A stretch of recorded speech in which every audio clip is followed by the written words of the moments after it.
saka kala wau mboten jangkep kalih kejawi namung paduka sinuwun Prabu Puntadewa mila anggen kula sowan menika badhe nyuwun senjata pitulungan lan lilaning penggalih anggen kula badhe ngampil Kalimasada kangge srana waloyaning negari Giribajra menawi nuwun sewu kasaraning tembung kedah nyewa sewanipun menika saben dinten menika pinten syukur menawi dipun sade syukur menawi Kalimasada menika dipun sade pinten reginipun badhe kula bayar kenceng ora utang nampani bektimu mula tiba sepadha-padha wae diprayogakne anggone pinarak lenggah inggih sinuwun inggih pangraos boten kirang sekeca anggen kula sowan Kyai Badranaya padha winantu Basuki. Sinuwun Prabu Ndwarawati menika. Iya, Kyai. Inggih. Awit saking pangestumu pandongamu panjurungmu nadyan umur kula pun semanten katahe parandene taksih pinaringan bagas waras. Kyai Badranaya padha becik.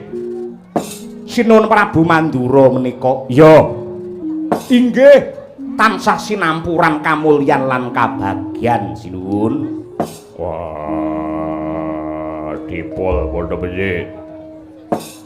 Sinten ya? Wong Jodipati Werkudara. Swantenipun isih ajeg gandem nggih, Gus. Iya. Mongko udakara wis 2 taun kula mboten ketemu kalih sampean. Parandhaine njenengan tasih bagas waras kemawon. Iya. Waton seana sego rawon aku sing waras. Mboten maido pancen ya wis 2 taun niku mboten ketemu rawon. Tujune kok Pak Lurah mriki menika tanggap ing sasemita ngerti yen kanca-kanca kula niku senengane rawon. Yuh. Le mangan upama ra isin dipangan sak piringe pisan iki, Pak. Wah, iya. Sak mangke kula cumadong dawuh ing atase kula namung gedibal 17 napa mboten badhe ngreget-ngregeti babut ngicali dumateng kawibawaning kraton kok piniji sowan wonten Stinggil. Kyai Badranaya ripalungguhan iki para Pandhawa ngibarate nembe ketaman pepeteng ndak kira ya mung panjenengamu ingkang kuwawa amadangi. Maknanipun gandeng para Pandhawa antuk sih nugrahaning Gusti ingkang awujud negara Indraprastha Pandhawa bakal nganakake syukuran kanthi srana nganakake sesaji Raja Suya. Panjenengamu sing wis pana lan wis waskita tumrap lumadining sesaji Raja Suya mula babarna kang kanthi tetela bakal ndak mirengake kang kanthi prasaja. Inggih. Nuwun sewu kula badhe nderek matur wonten lepating atur kula diagung pangaksama paduka. Yen sampeyan badhe ngawontenaken sesaji Raja Suya. Sesaji niku napa to? Sesaji niku sajen. Raja wis ngarani ratu utawa Narendra dene Suya niku gedhe. Tegese sajene ratu sing gedhe. Dene sajen kala wau yektinipun anggadhahi teges menika unjuk rasa. Lah, unjuk rasane sinten? Unjuk rasane menungsa kalian Gusti ingkang nyipta jagat. Upaminipun mekaten.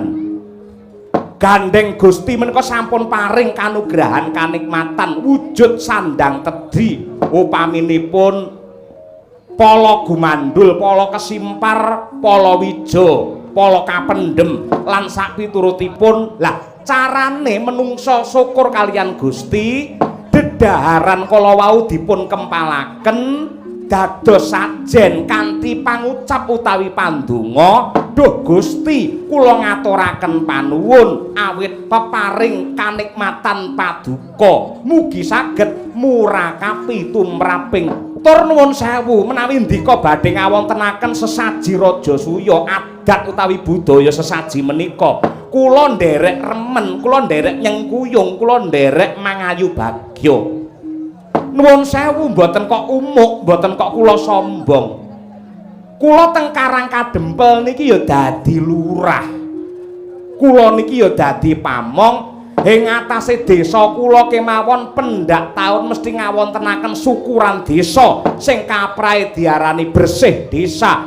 Lah kula lan para kawula para warga ing Klampis Ireng kemawon do cancut gumregut padha duwe krekat niat sing kenceng yen ratune sentananing praja arep syukuran wae tik bingung niku tegese sampean kalah kalih desa kula nggih carane desa kula mongko mung desa cilik dumadi saka 3 dusun nggih to niku kabeh kula tariki udakara mung 40.000 ning gandeng nadyan 40 ning dilambari rasa ikhlas lahir batin lho nadyan to dhuwit mung semono lamun to ikhlas lahir batin insyaallah rampunge bersih desa dadine ya ayem tentrem jenjem permanem kebak berkah ngoten lho lho mboten umuk lho anggen kula ngrangkani kawula ngatos kados ngeten niku yen kula mboten pinter ngrangkani kawula ngladeni kawula mokal Semar niki iso dadi lurah nganti 3 periode niki mokal nggih tur ngibarate banyu kula niku mung mili kalian para kawula karepe kawula piye sing dikersakne kepiye kula niku waton kula namung manut watone tumuju marang kautaman kebecikan nggih nadyan to 2 taun kepungkur niku kula mboten bersih desa ning taun niki kula tetep bersih desa adate nanggap wayang tetep nanggap wayang tur dalange tetep padha karo 3 taun sing kepungkur ngoten lho dalange padha sindene padha anggarane ya padha piye ngoten niku piye lho kak ngono kuwi bah ngoten niku mang bacoke yen kagungan niat sesaji Raja Suya niku sae nggih ning kula perlu matur supados mboten klera-kleru nggih supados mboten klera-kleru mang bedakne antarane agama karo budaya niki kudu cetha kudu pilah men ora kesruh yen agama niku cetha pranatan saking Gusti ingkang sinerat wonten ing Weda Suci minangka srana katentreman lahir batin keselamatan donya prapteng akhir niku agama ning budaya menika magepokan kalian pakulinan ingkang dipun tindakaken dening para kawula ingkang niatipun niku janjane ya padha tumraping keselamatan lan karahayon ngoten niku mila menawi wonten dusun kula menika saben ngawontenaken syukuran desa niku mesti ngawontenaken rumiyin wujudipun murwakala utawi ruwatan lho niku tur dalange ruwat karo dalange sewengi niku kudu sak paket mantu karo maratuwane ngoten niku kudu sak paket ngoten niku nah nadyan to maratuwane lek nyebut desa klera-kleru ning mboten napa-napa sing dijaluk niku sawape ngoten lho iya ngoten niku Murwakala ki apa Ki Semar ana tetembungan lamun to ora diruwat jare bocah arep dipangan kala maknane kala ki kepiye kala niku yen wujude buta ngoten niku mung perlambang ning sejatine kala niku maknane wanci utawi wektu lah ngopo kok nganggo pangruwatan ngruwat niku napa to ngruwat niku iso diarani ngrawat utawi ngopeni iso diarani ngilangi sing diilangi napa to ya Sukerta Wangke bebaya lelara ingkang mapan wonten ing desa kula menika dipun ruwat dening dalang sejati dalang Kandha Buwana Ning niku kapercayan lho, mboten iso dipeksa, mboten iso dikongkon. Niku kapercayan. Yen percaya ya gedhe dayane, yen gudel bingung, mboten percaya niku janjane ya ora apa-apa. Banjur yen bocah Sukerta ki perangane apa wae kok sajake kok beda-beda paugerane. Sak ngertos kula yen sing diarani bocah Sukerta niki kedini kedana. Kembang sepasang uger-uger lawang sendang kapit pancuran kapit sendang bocah saromba bocah serimpi Pandhawa Pandawi Pandhawa pipilan julung sungsang julung wangi anak tiba sampir sing lair kalung usus lan tiba ungker bayi lair bablas mati niku klebu bocah Sukerta sing bakal yen ra diruwat dipangan kala dipangan wanci. Lho niku mboten niku mawon kathah bocah Sukerta sing dadi pangane kala niku wonten melih nggih bocah sing laire niku bungkus niku ya dadi pangane kala bocah bule karo bocah Kresna kuwi ya pangane kala bocah Margana sing tegese bocah lair ana ndalan niku ya pangane kala wong wedok ngliwet ngrubuhke dandang ki ya pangane kala wong wedok mecahke gandhik kuwi ya pangane kala wong bersih desa kok ora nanggap wayang lurahe dadi pangane kala pangane kala utawi pangane wanci lho niku merga sing jenenge ngawontenaken pahargyan kados dalu menika niku sanes karepe nuwun sewu lurah sanes dudu karepe carik lan kami tuwa ning karepe danyang niku sapa to ya sing donyang niki sing donyang iki sapa ya kawula warga ngemapan wonten dusun mriki nggih niku danyange yen danyang njaluk ditanggap niki iki kok lurah ora nuruti wis to mesti engko 2020 mesti leren mesti. Iya bener wong pancen wis ping 3 ya kudu leren. Ha inggih mila niku. Nah, niku oh ingkang sinebut ngruwat. Lah, menawi wonten ingkang mastani nuwun sewu, aja ngruwat. Aja nggelar kabudayan. Merga kae musyrik utawa sirik.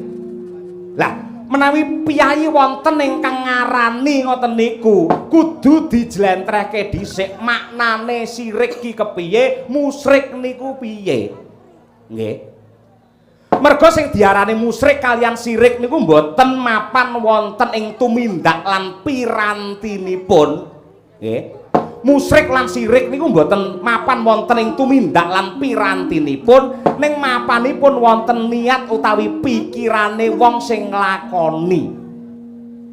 Dadi sedaya niku gumantung niate. Nadyan to sampeyan nuwun sewu. Niki saya kedawa-dawa nindakake ngibadah. Yen cara agama kula salat.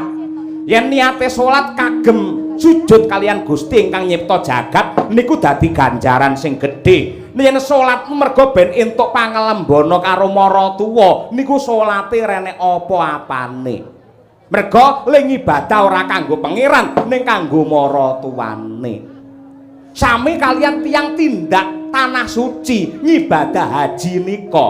Yen niate supaya nyampurnake rukun ning agama, nindakake wajibe pangeran niku bakale antuk kanugrahan sing gedhe ning kosok baline anggene tindak tanah suci pamriye men entuk pangalembana saka kiwa tengene niku kajine ya blas ora enek apa-apane niku saestu lho sami kalian nuwun sewu nggih sing digelar dalu menika wayang kulit nggih wonten saperangan sing paring dawuh aja nonton wayang sawangan lho sindene lho macak kaya ngono kae marai haram.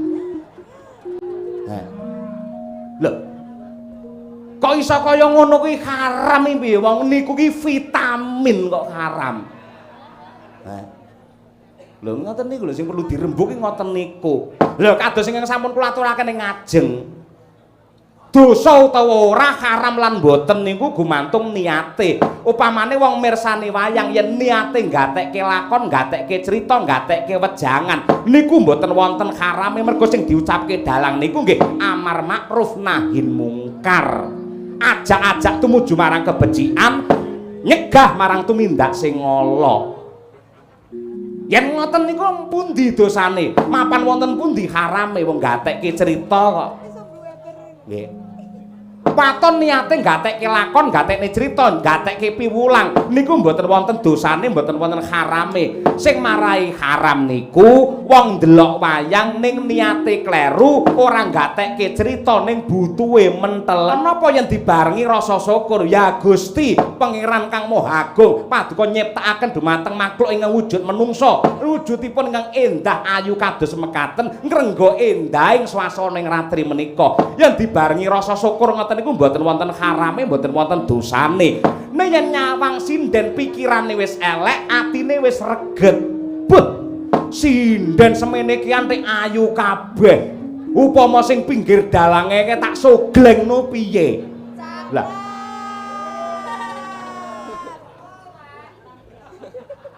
Tak ambung lho. Cokap cakep ora. Nah, ngono kuwi. Nggih. Tekan ndi iki manyan iki, Mas? Sogleng, Pak. Aku anggere bar nyawang sinden meni lali lho, mumpun aku. Sogleng, Pak, sogleng. Teko sogleng. Oh nggih, sogleng nggih.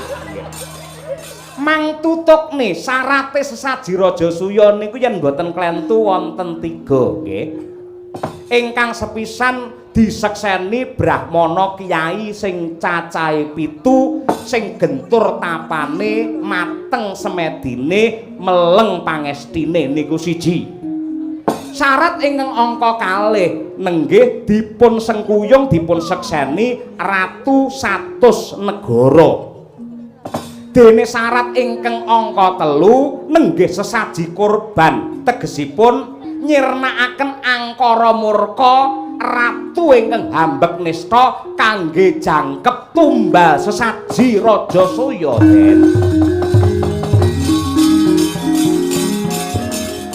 Mreng maksud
manut mawing tawang tuwang sinuwun. Nyuwun pangapunten dene kula sowan tanpa piniji wonten ngarsa paduka sinuwun Prabu Puntadewa. Nun inggih Sang Prabu, kula ngaturaken pambagi panakrami kunjuk sarawuh paduka wonten ing kraton Ngamarta. Nun inggih wilujeng niskala anggen kula sowan niring sambikala boten langkung salam taklim kula kunjuk wonten ngarsa paduka Prabu Darma Kusuma. Nun inggih Gurawalan anggen kula mundi. Nun sewu mboten kok nama kami tambuh nanging dasaripun dereng mangertos. Kalilan kula nila ganda paduka menika narendra saking pundi lan sinten jejulukipun Sang Prabu. Nun inggih derek tepang Gladewanuh. Kala tanpa rupa kula menika ratu wingking saking negari Arga Bentar dene nami kula pun Prabu Hamsa. Prabu Hamsa. Inggih. Dene kula sowan wonten ngarsa paduka kejawi badhe nderek tepang lan pasederekan kaliyan negari Ngamarta angka kalih kalilan kula matur. Sowan kula mriki boten saking greget mosi ing manah kula pribadi nanging kula menika sadremi dados utusan lho inggih ing negari Magoda ingkang jejuluk Prabu Jarasandha atur wuninga bilih negari Giribajra samangke nedeng ketaman pagebluk Mayangkara para kawula nandhang sangsaya lelara ingkang nimbrung ngantos eri palungguhan samangke dereng wonten tandha-tandha sirepipun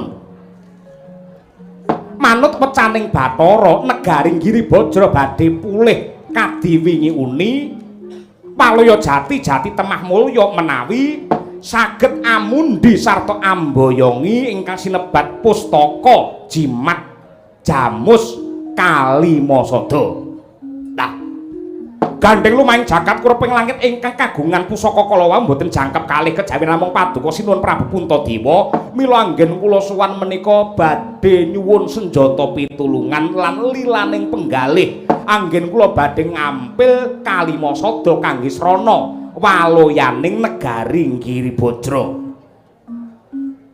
menawi nuwun sewu kasaraning tembung kedah nyewa sewanipun menika saben dinten menika pinten syukur menawi dipun sade syukur menawi Kalimasada menika dipun sade pinten reginipun badhe kula bayar kenceng ora utang ora semaya nanging sinipun menawi Kalimasada kala mboten dipun ampilaken mboten dipun sewakaken mboten dipun sade lan mboten dipun ampilaken kula sowan wonten ngarsa paduka sampun pinaringan Purbawasisa dening Sinuwun Prabu Jarasandha wangsul kula dhateng Giribajra menawi mboten mundi Kalimasada jangga kula ing dados lirunipun pramila menawi ngantos panyuwun kula mboten dipun sembadani nuwun sewu ngamarta kula suwun jagang jero beteng kandel mboten kok kula meden-medeni mboten kok kula umuk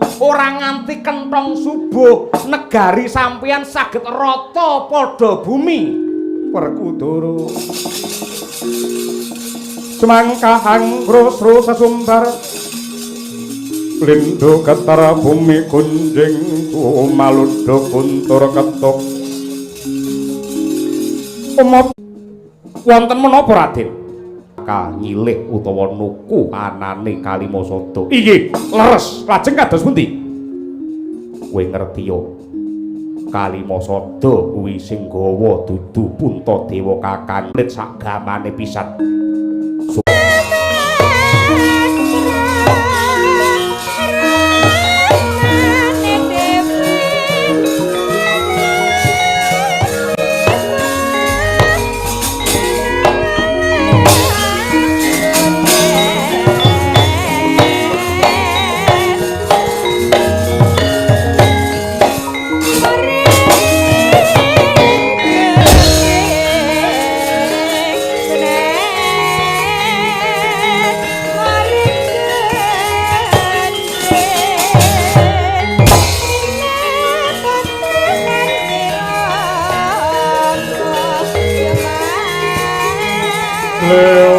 Nuwun sewu Koko Prabu Mandura, Koko Prabu Ndarawati lan panjenengamu Kakang Badranaya. Pripun? Pripun sinuwun? Rumangsa ngganjel sajroning batin Kakang Badranaya.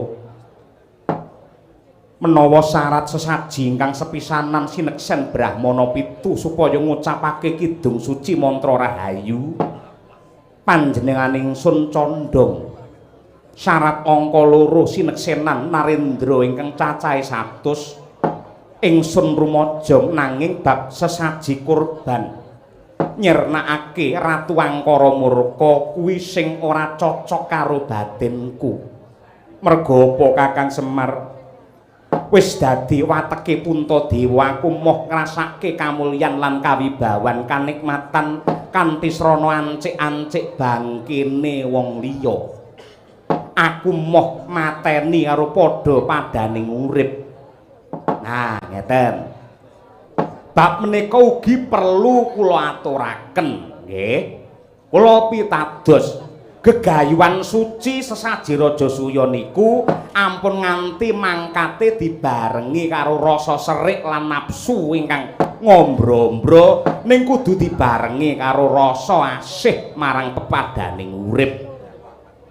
Maknanipun nyirnakaken Ratu Angkara Murka niku kudu mangglejah, mangnalar, mangteliti tembung niku. Nyirnake Ratu Angkara Murka, ratu saking Giribajra niki mboten, ning maknane nyirnake angkarane, tegese yen sampeyan iso ndandani tumindake si Jarasandha sing ala dadi wong apik, sing murka dadi wong becik, niku tegese nyirnake Angkara Murka. Kula ya mboten cocok, kula nggih mboten sarujuk menawi sampeyan nganake sesaji dadak ngangge mateni ratu. Poin niki. Yo ngoten. Jamane pun ngeten iki aja anggere wayang mesti mateni karo mungsuh ya ampun. Ngoten niku. Mangtengenke manglambari ati sampeyan kanthi rasa welas asih. Ha ngoten niku.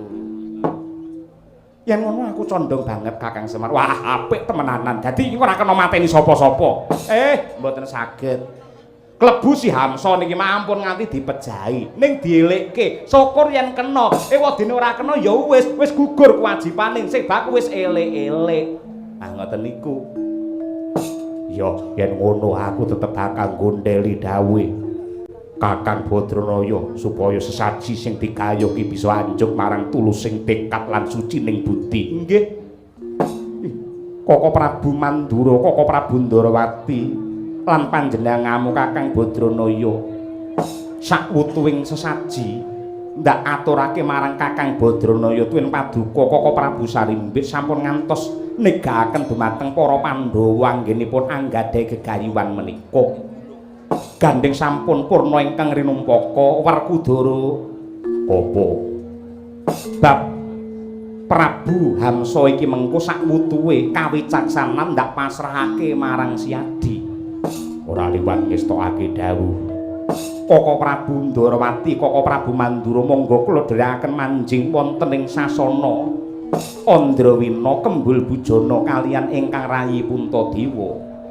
Perkawis pesta bujana pinanggih wingking pendak dinten saged winangsulan. Ciptaning manah kula mugi-mugi anjurung para Pandhawa anggenipun anggadhahi sedya utama nenggih ngawontenaken sesaji Raja Suya. Inggih yen tetela kados mekaten ngaturaken panuwun. Dimas Parto bubarna kang padha gantung seba ingsun nedya kundur ngedaton manjing aning sana panembah meminta marang Sih nugrahaning Hyang Agung. Kalamun Cinandra lir Jawa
Ikra bala kang tuminggal Hajampuh samya medali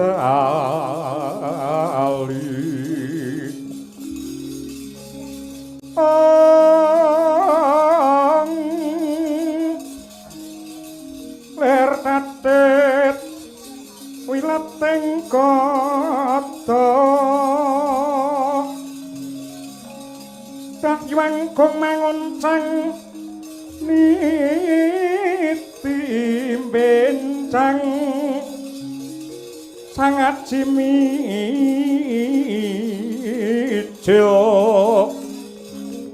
latinyo ngedali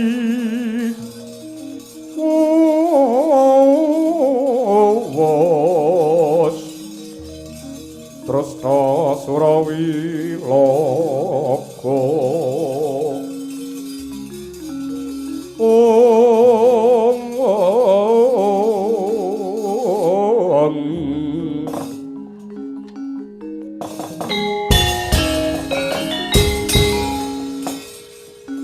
Reca manik sejati ning alam ingkang tinut ing jagat.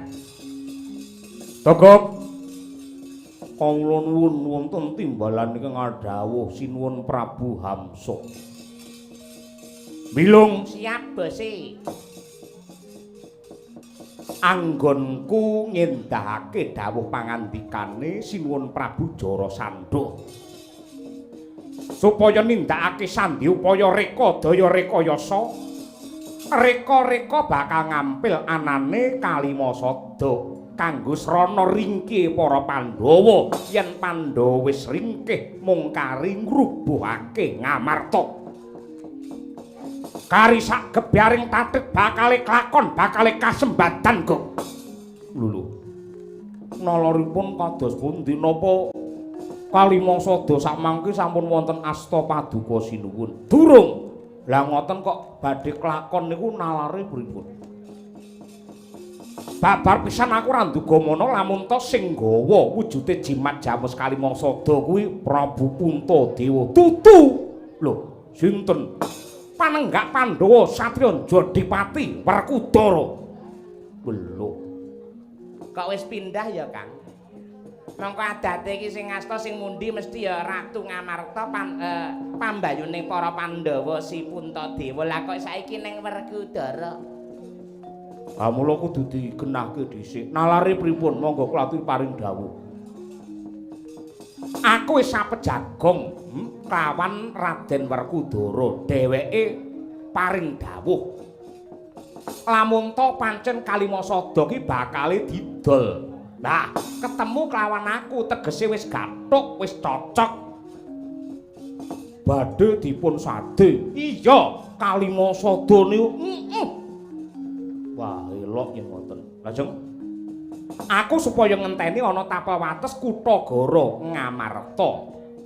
Mengko Raden Werkudara bakal maringake wujude Kalimasada marang aku ning ana paseksen utawa ana sarate. Saratipun anggone Werkudara masrahake Kalimasada marang Prabu Hamsa kudu disekseni wadya balaku ingkang sekti mandraguna jangkep sagamane pisan. Kangge paseksen anggene Werkudara masrahake Kalimasada marang aku. Wah, iki. Sampeyan niku diapusi ning mboten krasa. Nuwun sewu, Ngamarta mligine para Pandhawa inggene wong alus. Ora nate kok coblokane mesti nganggo nyampar pikulih utawa medhang miring. Kari gelem nampa sasmita, iso nampa sasmita apa ora sing dijak ngomong. Sampeyan kula aturi nggih sinuwun Prabu Hamsa. Karepe Raden Werkudara anggene masrahaken Kalimasada dhumateng paduka mawi paseksen wadyabala komplit sagamane niku cara cetha ngoten sampeyan ditantang perang. Sing tegesipun, Prabu Hamsa kowe kena kaibangkene Werkudara. Dheweke ora kandha ngono. Merga mriki nggene wong alus ngoten. Ning sampeyan disemoni ngoten niku disemu ngoten niku mboten ndang mboten mudeng. Mula njur bangga ndo marem ngoten niku. Lah mila saking menika wiwit bidal kula sampun matur ingkang atos-atos ingkang waspada ingkang teliti lan ingkang permati ngoten niku. Mila menawi kepareng ndaratur kula tinimbang niki mangke sampeyan teng mriki kewirangan utawa malah mati teng mriki nggo wangsul kemawon. Nggih. Wangsul kemawon sampeyan arep wani karo Werkudara bunci sampeyan ki lho apa ora? Merga Werkudara niku kadidayane ngedap-ngedapi perang ora nate kalah-kalahe yen mati niku sumpahe Werkudara. Duwe pusaka loro, pusaka kodrat karo wiradak. Ingkang kodrat jenenge Kuku Pancanaka. Pusaka wiradak jenenge Gada Rujak Polo. Oh niku. Sampun malih kok Werkudara. Adine Werkudara panengah Pandhawa sing jenenge Raden Janaka ya Raden Permadi niku dadi lananging jagat lan curing Madyapada. Wong lanang ngelem karo kebagusane lan kasektene, wong wadon ngelem karo kegantengane sing ganteng lahir kandas tekan batin niku Janaka. Duwe pusakane kathah. Sing panah wonten Harda Dedali, wonten Kiai Sarotama, wonten Kiai Pasopati. Wonten ugi ingkang awujud keris. Naminipun Kiai Pulanggeni. Dayane Kiai Pulanggeni lamun ta Pulanggeni dincepke teng bumi teng lemah mongko Pulanggeni didoyongke ngalor lor akeh wong pilek Pulanggeni didoyongke ngidul kidul akeh wong patuk Pulanggeni didoyongke ngetan etan akeh pagebluk ning yen Pulanggeni dincepne tengah bener akeh wong wedok meteng kompak ya lho kari payune iki. Oh iya. Ah ngoten niku mila mang waspada lan sing ati-ati. Sampeyan kondur kemawon mumpung sih sore lho niki. Arep numpak Gojek napa Gokar napa-napa monggo. Pinalangan 64 rinanti medhot.